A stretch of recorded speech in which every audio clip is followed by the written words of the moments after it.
Today on The Social, the Elon Musk-Donald Trump feud rages on.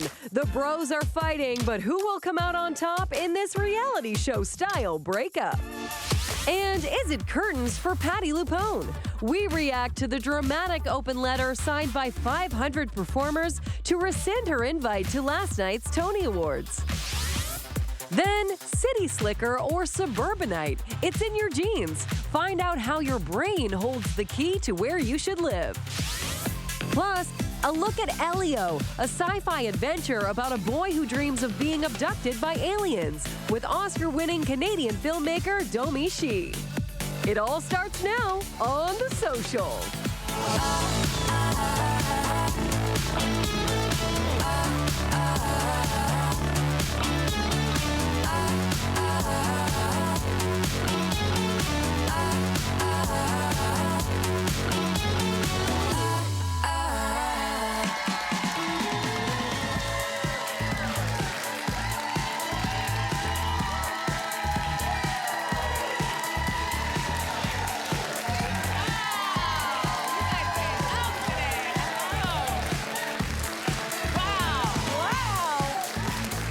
Look at you.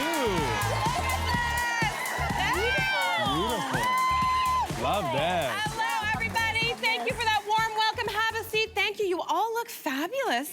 You know who else looks fabulous? Filmmaker and comedian Connor Malbeuf is our guest today. Hi. Nice to see you guys. Connor, we are so delighted. You are from Pickering, is that right? No, where are you from? Mary Berg next door is from Pickering. Oh, where are you I'm from? from Aurora. Aurora. Yeah, everyone knows Aurora. Love Aurora. Okay, wait, I have to If a ask strip you. mall. You strip mall? If it was with Narnia, it'd be Aurora. There. You know what I mean? Malbeuf, does it actually mean bad beef? Bad beef, sick cow, or diseased cattle. However That's you the want last to take name. it. Okay, all right. Well, we're I starting. know. I don't know who killed a butcher down the line of my family, but someone did. Oh my So here God. we are. Can we just get the to talk about the elephant in the room? You look like Shawn Mendes, no? You know the pop star? Right? I'll take it till I die. Okay.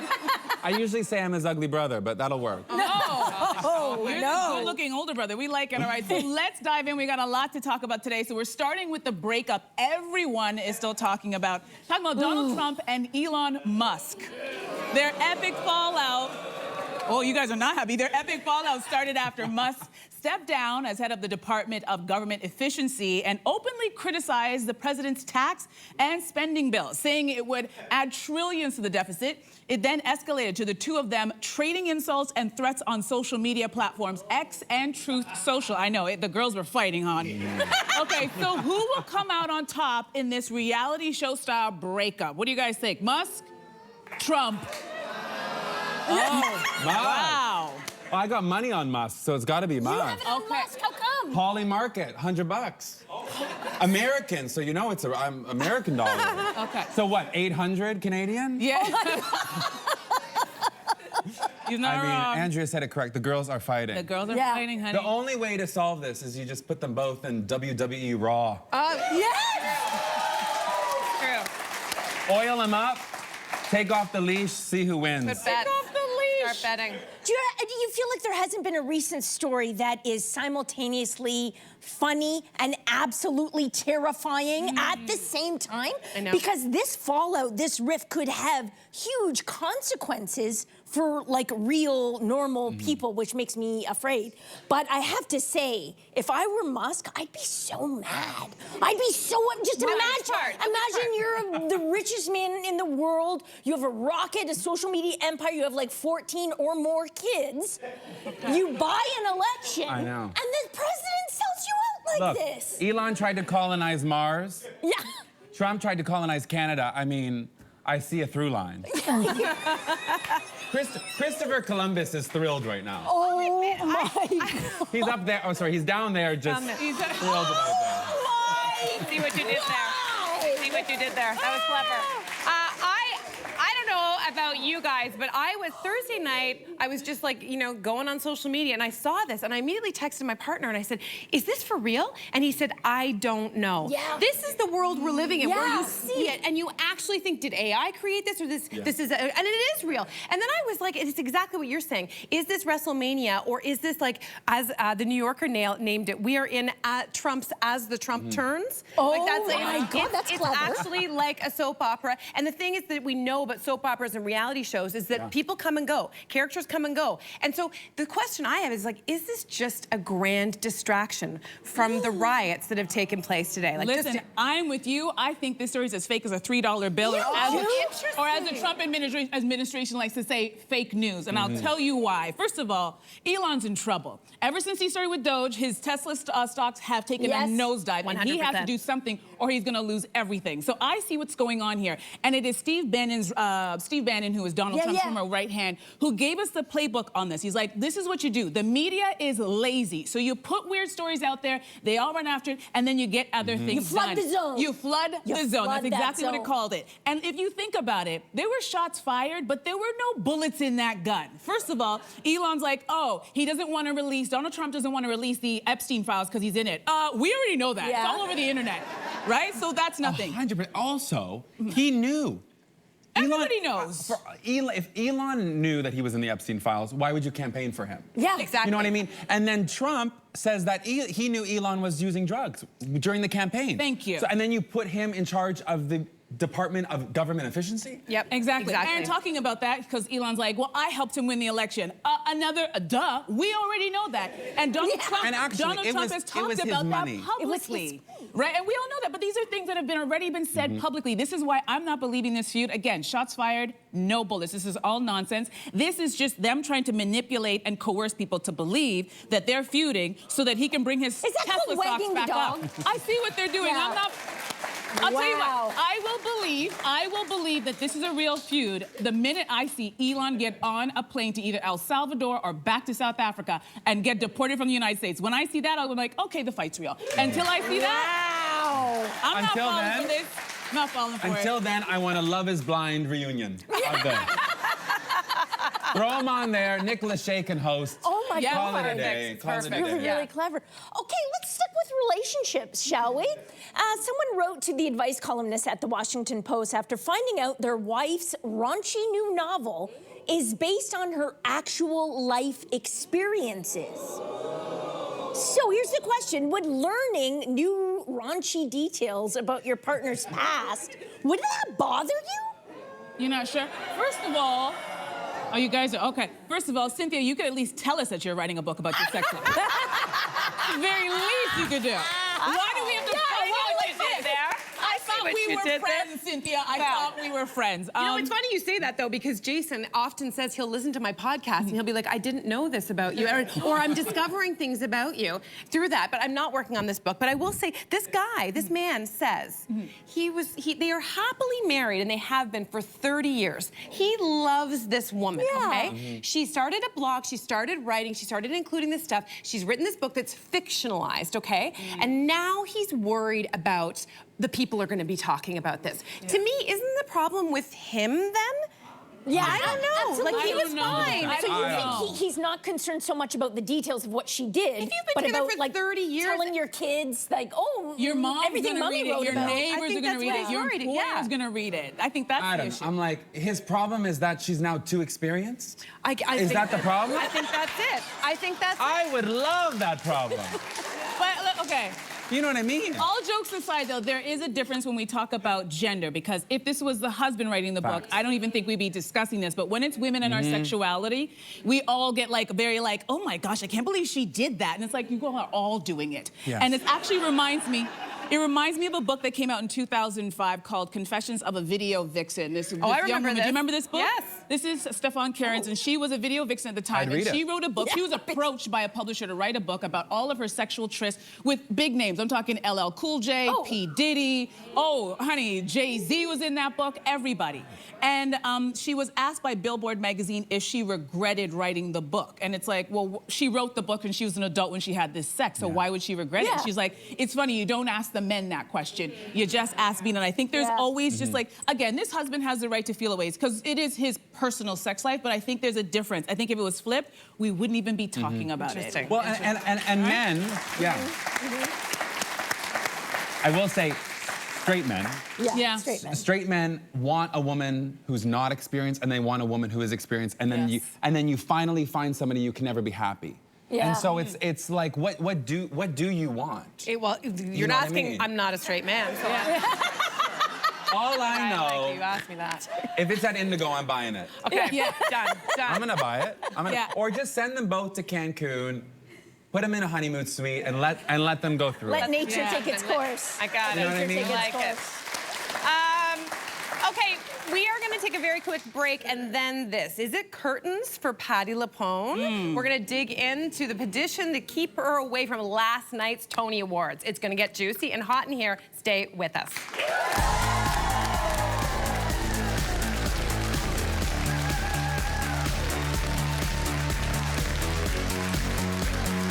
Tomorrow on The Social, looking for a midsummer escape from the heat? Coolcations that come with less humidity and milder temperatures.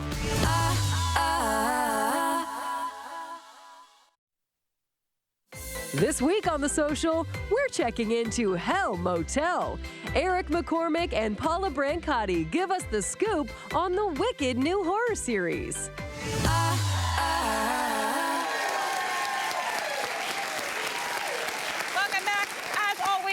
Hearing from you, so find us on TikTok, Facebook, Instagram. You can be a part of all these conversations. So we were down one diva at last night's Tony Awards. Patti LuPone did not attend Broadway's biggest night after more than 500 theater professionals signed an open letter asking producers to disinvite her. Ooh. So the uproar came after Patti insulted two Broadway actresses in an interview with The New Yorker. So this was an open letter. Do we think this was justified or a step too far? Connor. Okay. So I might not be the only one on this table, but I have worked with her. I have met her. Yeah. So spill the tea. I directed the GLAAD Awards, which is like a Happy Pride, a gay award show in Los Angeles. Happy Pride. And I met Patti. I was backstage. This frantic woman came running up to me and saying, "I have chicken in my teeth. Can you look?" And she looked at me. She smiled as big as can be. There it is. Oh my gosh. And I was flossing her teeth. I'm flossing her teeth like this. Oh my gosh. That's intimate. I said, "Patti, you got a chicken thigh in your teeth." And so I come here from a different perspective because I've worked with her. Yeah. And she was lovely. She was respectful. She was nice. However, that was my experience. Patti is arguably one of the most prolific Broadway actors of all time. Yeah. That doesn't excuse her behavior to belittle, and there were some racial microaggressions, to other performers, to other plays, other productions. And I think at the end of the day, Patti is so powerful that she thinks she can get away with things. And so the inevitable reaction is when someone gets very powerful, they get in their head, and she got checked on it. Yep. And I think it is rightfully so being checked on it. So, you know what I mean? She has apologized. She's apologized. She's apologized. I am a little shocked they didn't put her in the in memoriam last night at the Tonys. Oh my God, that would have been so funny. Because that's what I was thinking. I was thinking, if you piss off the theater community, it's kind of no coming back from there. And they're ruthless. But you raise an interesting point about people who end up with a lot of power and are particularly known for being part of her brand. She's a diva. Is that she's a diva? She's mother. As I would say. Actually, the New Yorker piece described her as one of the city's last living broads. Yeah, like an old-timey broad. Belty, and profane. Yeah. Like her idol is Betty Davis, who I also consider like an old-timey broad. Listen, I don't know a lot about Broadway. I should know more. But I read this story and I was like, okay, let me get the facts straight. So there were two theaters and two plays going on at the same time. The sound was really bad. So Patti, when she was in her dressing room or performing, was hearing the noise from the other production. And she was kind of annoyed by it. And her stage manager says, write a letter to them. She's like, okay. So she wrote a letter. And they were able to fix the sound between the two rooms, right? She sent flowers to the crew and to the cast to thank them. So you kind of think that's the end of the story. But then it was the other two Broadway performers who then I believe took to social media and said she was bullying them and accused them of microaggressions. Yes. And then Patti is interviewed. She gets this huge profile in the New Yorker by Michael Schulman, who's like this amazing writer. And that comes at the very end of the story where he asks her about it. And she's like, she then sort of isn't so kind to those two women. And so for me, I just see it like squabbling. And then, you know what I mean? And so 500 people signed the letter. That tells you that either she has a past of this, 500 people took it, or 500 people were like, oh, is this what we should do?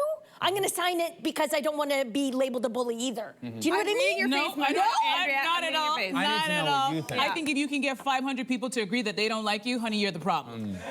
Like, these are all adults. That's a good point. These are all adults, and I'll tell you what, there's two things that stand out for this. I know who LuPone is, and I know she also has a reputation for being very sharp with her comments, and she has a bit of a mean streak, and she does come from that time, that Betty Davis era, where you could get away with stuff like that. This was before the word canceled even existed.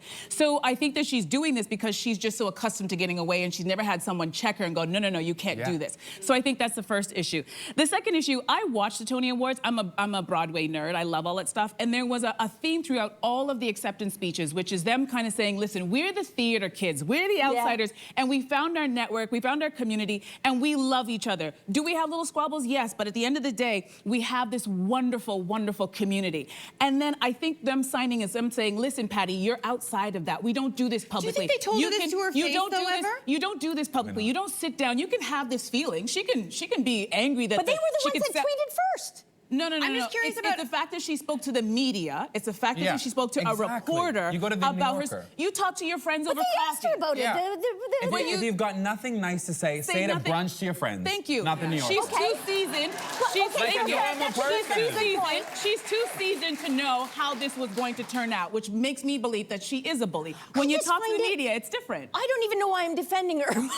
But something about this riles me up a little bit because there have been so many moments where we've championed Patti LuPone. She speaks her mind. She doesn't take crap from anyone. No, she doesn't. She believes in her self-worth. When she says political something, activist. Exactly, political activist. When she said something, you know, really, she said she would never perform in front of Donald Trump. Why? And she said, because I hate that blah, blah, blah, blah, blah. How's that? It went viral. We all championed her. And she messes up, and it's just like, that's but this is, so fickle. This is a career of messing up. This is not a one-time deal. And also, you know what? Attacking the president, attacking the president, which a lot is one thing. When you are punching down on a fellow artist and saying, you're no diva, you only have 7 shows and I have 31, darling, that's punching down, and that's where it's a problem. When you don't say those things publicly and expect no one to come back to you and say, you know what, you need to shut your mouth. We don't need that energy here. What I find interesting, though, is like this person. We've all known people in our careers who are larger than life and who get known for being very powerful, I think, in both genders. We've worked with people like this before. Yes, we have. Who, to their face, everyone's like, oh, you're iconic, you're legendary, you're this, you're that. And then behind closed doors, everyone has a terrible story about that person. So I guess I just wonder, is this the only way to get someone of that stature who actually is secretly kind of a villain to hear the message? Or if everyone along the way was actually saying, you know, who are at the same level as her, I understand power imbalances, but who are actually at the same level as Patti LuPone, were being like, hey, Patti, you know what? Like, culture's moved on. And maybe they tried and then they got cussed out. I don't know. What about this? And 2 things can be true at once. I was just gonna say, this is anecdotally, you have not anecdotally, in fact, you have a beautiful story about Patti LuPone. I'm guessing there are other people. Okay, I'm sorry. Just wait, is it beautiful to ask a stranger to pick chicken out of your that's teeth? who she is. It's a weird request. I bet. It's a weird thing to ask someone you just met. I'm sorry. I would like to wager that there are people who have great stories about Patti LuPone. I would also like to wager that there are people who have terrible stories about Patti LuPone. What does that make Patti LuPone? A very complicated person. Yeah. I don't know. It makes all of us. We all sometimes do stuff. I will say, Patti LuPone, if you are indeed the most prolific Broadway star of all time, you really have time to write a letter about some noise complaints to the only all-black ensemble production next door? For these prehistoric buildings, by the way. This is not the production. These are old buildings. We got to book you on some more podcasts because she doesn't have much time on her hands. Thank you. I'm like, she needs more to do if that's what you're gonna spend your time on. I hope that the moral of this story is she has since apologized, and she was sort of put in the corner, as you do with the child. You know, like you're in the corner, you can't come to the events that you want to come to. So hopefully she's gonna learn something out of this and actually change her stripes, and that the community will at least give her another chance. I mean, that's what you want. You want a redemption story a little bit, but if the behavior doesn't change, then there's another story. Can we at least get to that point where we assume that Peacemaker. I love that hopefulness. I love that in you. I love that. Anyway, after the break, we are getting all of the details about Connor's debut solo show. Plus, he's going to talk about what it's like to work with the likes of John Mulaney and Jon Stewart. All the Johns, we're going to be back in a flash. Don't go anywhere. Sure.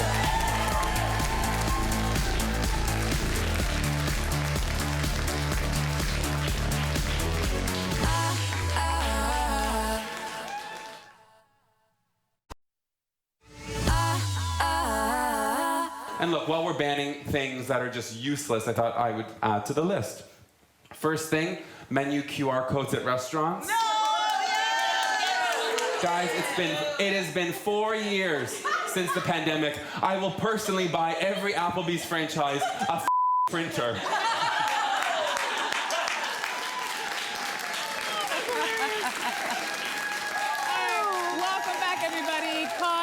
That's a clip from the debut solo show called Sorry, a Canadian's Apology for America. Hilarious. Congratulations, first of all. So fantastic. Thank you. All right. So I want to sing your praises a little bit because you are an Emmy-nominated producer with the John Mulaney Show, which is fantastic, right? Yeah. You've also collaborated with some comedy heavyweights. I'm talking Jon Stewart, Pete Davidson, and Nikki Glaser. The best. Jeez. Wow, some big names. So I'm curious, which one of those comedians have you had to apologize to? And did you also pick chicken out of their teeth? Well, no chicken out of anyone's teeth. Okay. I do remember when I was opening for Nikki, we would drive on the highway, and she's a very scared passenger. And so I would have to drive very carefully, but there was many times where she put the sleep mask on in the back. I would be driving and just consistently apologizing. I also asked too many questions to Pete when he was dating Kim, and that didn't go over well. Come on. But overall, you know, I mean, they're all really good people. They're so smart. Like learning from arguably the greatest comics of all time. I've been really lucky, and I put a lot of that in this new show. So I'm just honored to be in such good company. Well, you're a Canadian working in American TV, which is huge. Yeah. And I think we Canadians think the industry, the U.S. industry, is cutthroat. Agree or disagree? Agree. Yeah? I mean, it's hard. It's hard. I mean, I've been really lucky. My first job in Hollywood was working for Larry King. Like, I was. How old were you? I was like 18. Wow. Oh my gosh. I was tweeting as him. Wow. The oldest man alive. Just like responding to the Jonas Brothers, being like, "Love you, girls." Like, I had no idea. In his voice, like you could channel a Larry King voice. No. If you were to think who would be the perfect person to write for the oldest man alive, you would say Connor Malbeuf. There you go. No, but I was really lucky. I got a good job at the Jump. I then started working on Mariah Carey's Magical Christmas Special, which was incredible. I've done every Christmas special you think I'd convert. I mean, I've done them all. I've Pentatonics, Little Big Town, John Legend, Elton John. I've done them all. Okay, so at what point? So you did all this behind the scenes, work. At what point did you decide? Okay, no, I want to be out there.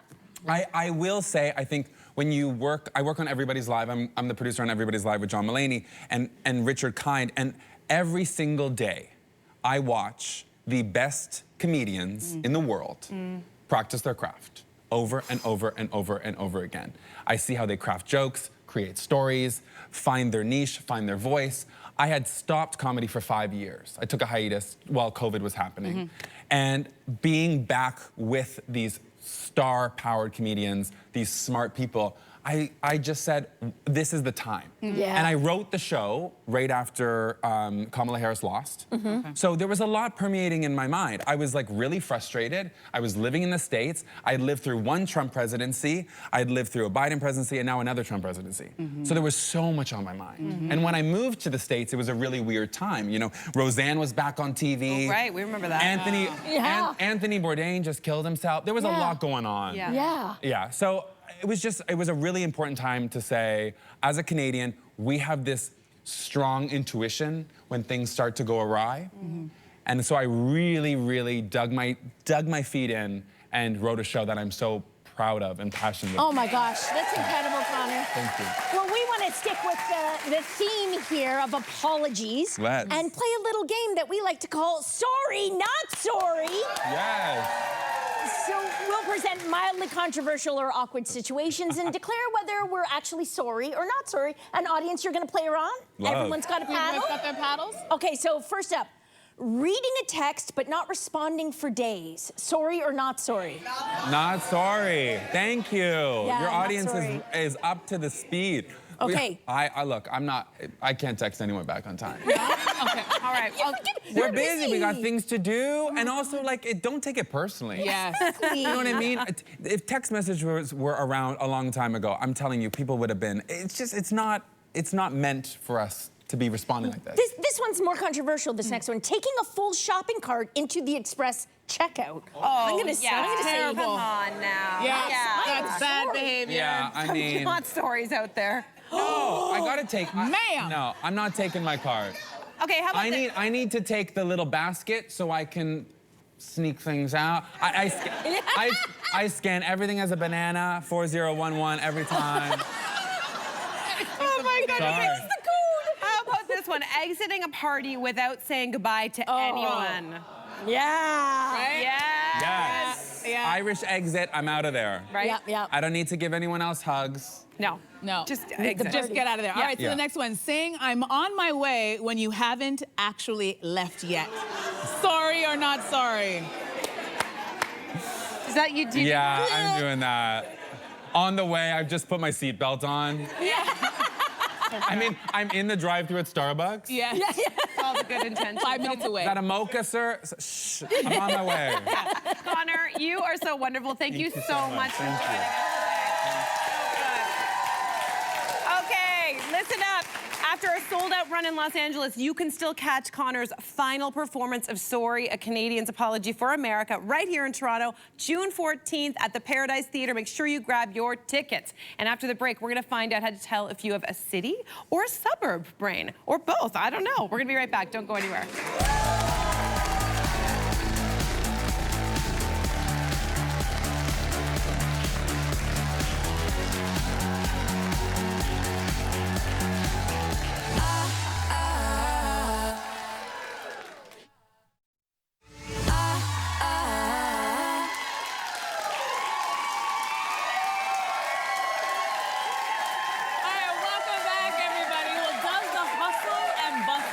Of a city excite your brain, or are you drawn to the slow and peaceful calm of the suburbs? Neuroscientist and author Sarah Baldeo says the answer may lie in our brain genetics. And she's here to tell us more. Sarah, welcome back to The Social. Good to have you. Thank you so much for having me back. All right, so I find this fascinating, so I want to dive in and ask you. So you say geographic preference depends on our genetics. Tell us more about that.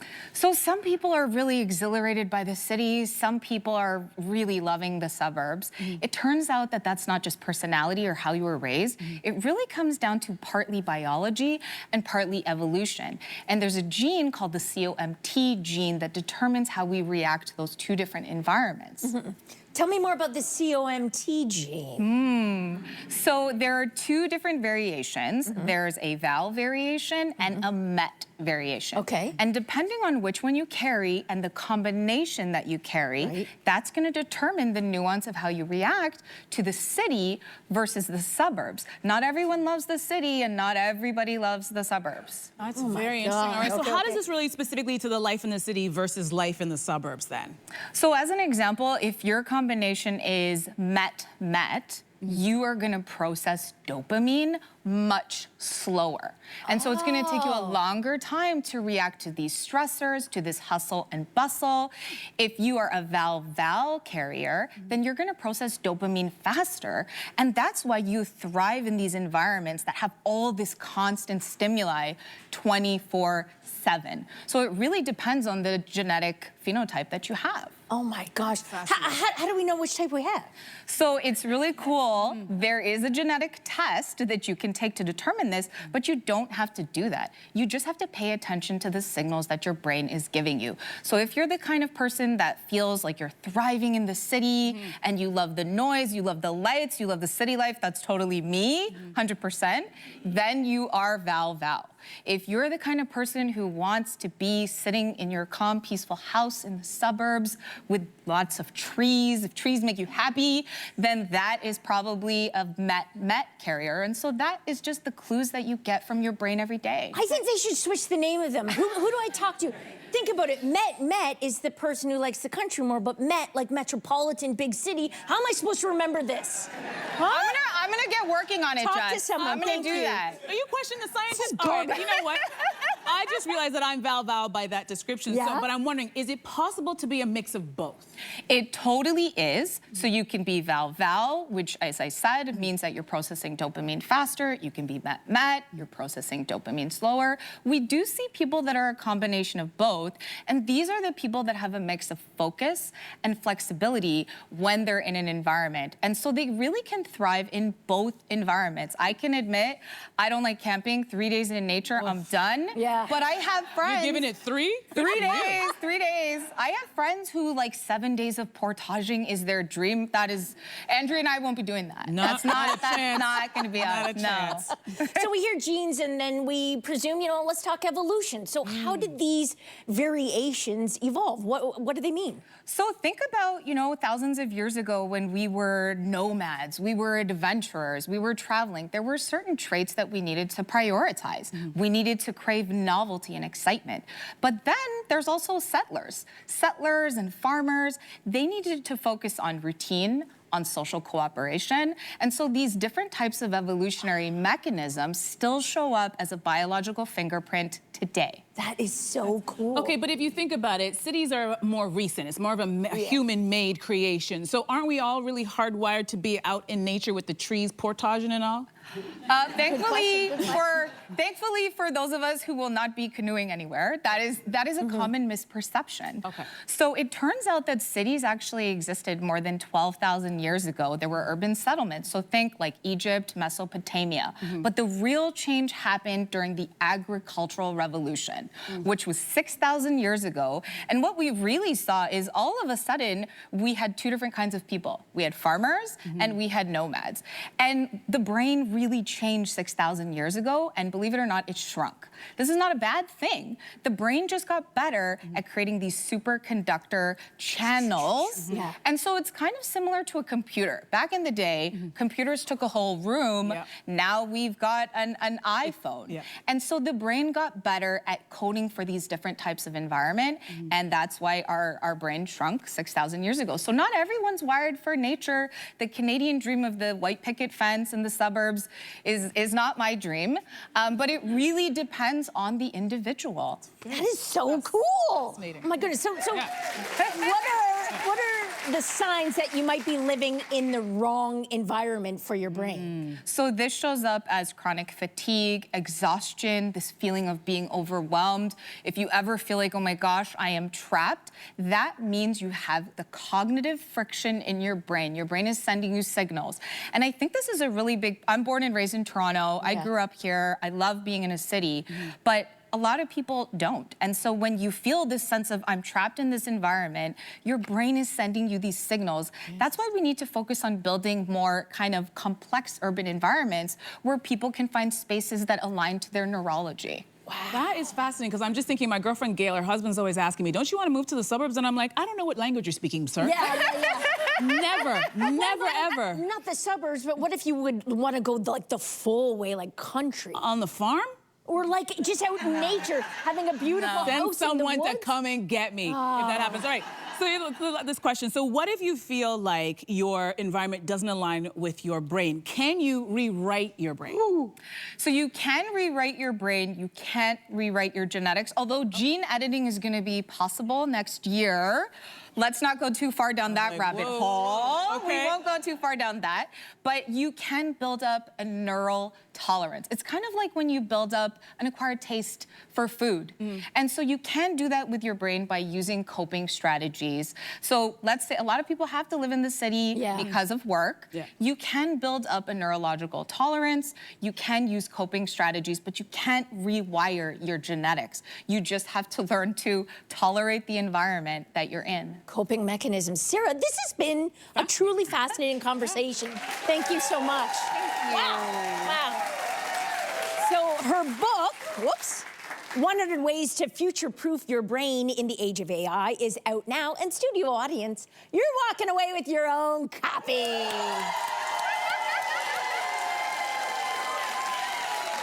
And don't go anywhere. Oscar-winning director Domi Shi is here next to tell us all about her exciting new Disney and Pixar movie, Elio. We'll be right back.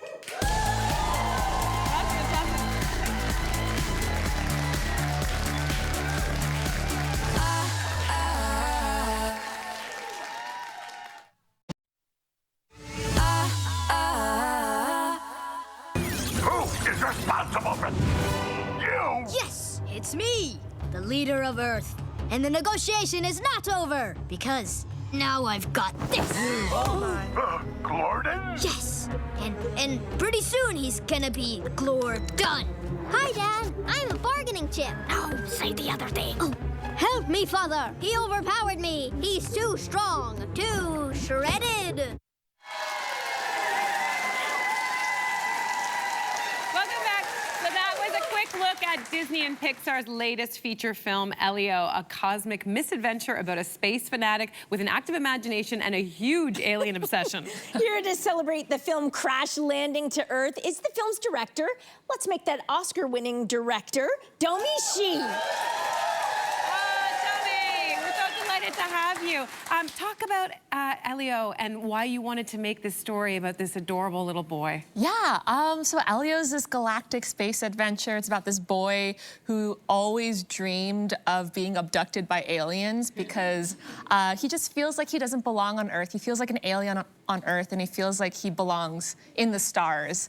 And his wish comes true. He's mistaken for the leader of Earth, and as you do. And then he is abducted by this this group of aliens that live on the Communiverse, which is this magical, amazing, beautiful place. It's kind of like Space United Nations. It's like this planet where all of these aliens from all across the galaxies and universes come together, live together in harmony, share resources, knowledge. I want to go too. I know, we all want to go. And he'll do anything, and he'll say anything. He'll do whatever it takes to stay, including, as you saw in the clip, negotiating peace with a very scary warlord. Oh my God, this sounds so beautiful. And obviously, Pixar and Disney have been doing this sort of thing for a long time. They've been teaching parents and kids sort of about the human condition. And we saw this really take off, I feel like, in Inside Out. And that's where you were part of that, correct? And Elio continues this work. So he's tackling loneliness and grief. How do you go about tackling, in a very positive way, children's mental health? Yeah, it's such an important topic, especially nowadays. I feel like post-pandemic, kids and adults are feeling more lonely and disconnected than ever. And a lot of kids are finding it difficult to make connections and to make friends. So it was just a really great opportunity to make this movie, to kind of tell a story about this lonely, sweet weirdo who learns how to connect with other people. And, you know, we take all of our stories very seriously, even though that they're very colorful and they're very, like, you know, cartoonish and magical. Like, all of them have this, like, very human, like, emotional through line. And for Elio, you know, like, he's kind of, he has to overcome his own kind of sadness and loneliness. And, like, because his parents passed away, he's kind of pushed people away. He doesn't know how to connect with others. He feels totally alone in his feelings. And then going on this space adventure, he meets a quirky alien worm named Glorden, as you saw in the clip, who's also a lonely kid, too. He looks like a toothy, scary alien worm, but deep down, he's also a lonely boy looking for connection. They bond immediately, and Elio kind of learns how to connect with somebody else by kind of letting go of this wall that he put up. The thing I love about these movies is it's like it allows parents also to open up conversations that can sometimes be difficult to broach with kids.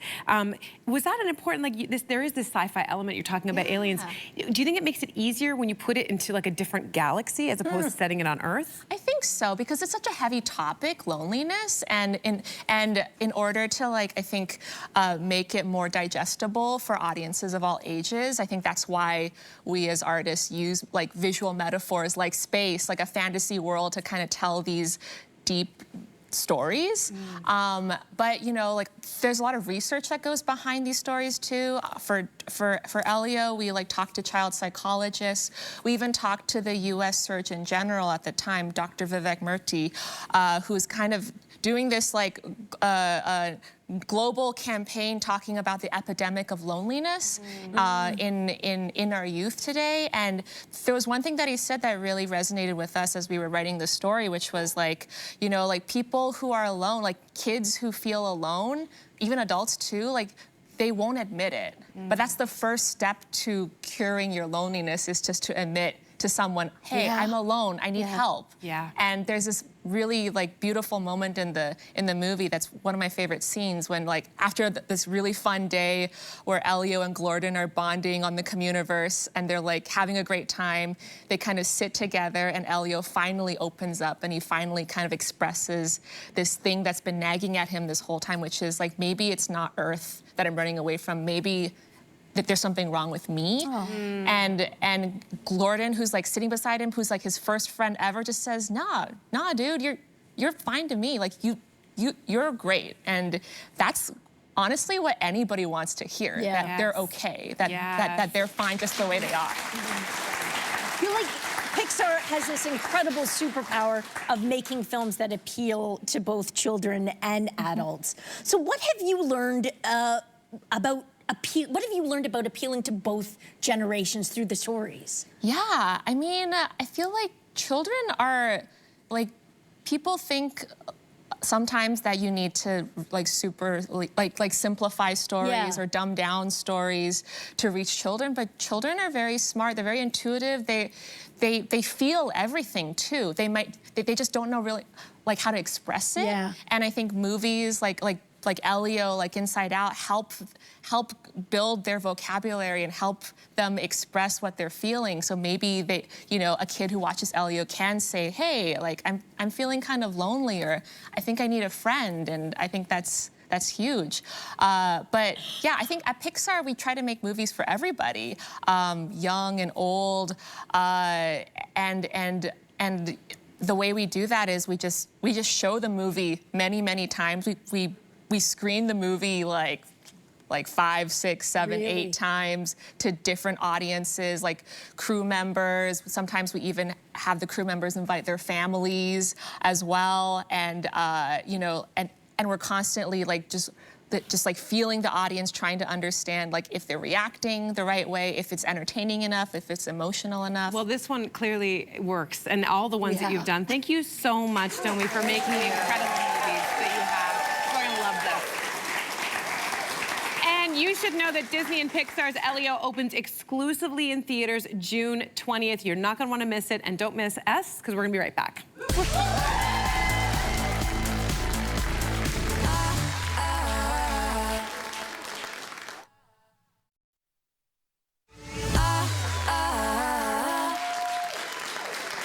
Welcome back to tomorrow on the show, Coolcations. I know, exciting. It's going to be summer travel ideas for anyone wanting to beat the heat and humidity. Plus, we've got adult summer games. Don't go anywhere in your mind that isn't not wholesome. These are games you're going to want to pick up for your next cottage weekend. I think some of them are ridiculous. We might have a pie in the face. I know we're very competitive, so watch you want out. to tune in just for that, folks. Remember, we're on Crave, we're on YouTube. You can listen to our podcast, and we will see you same place, same time tomorrow.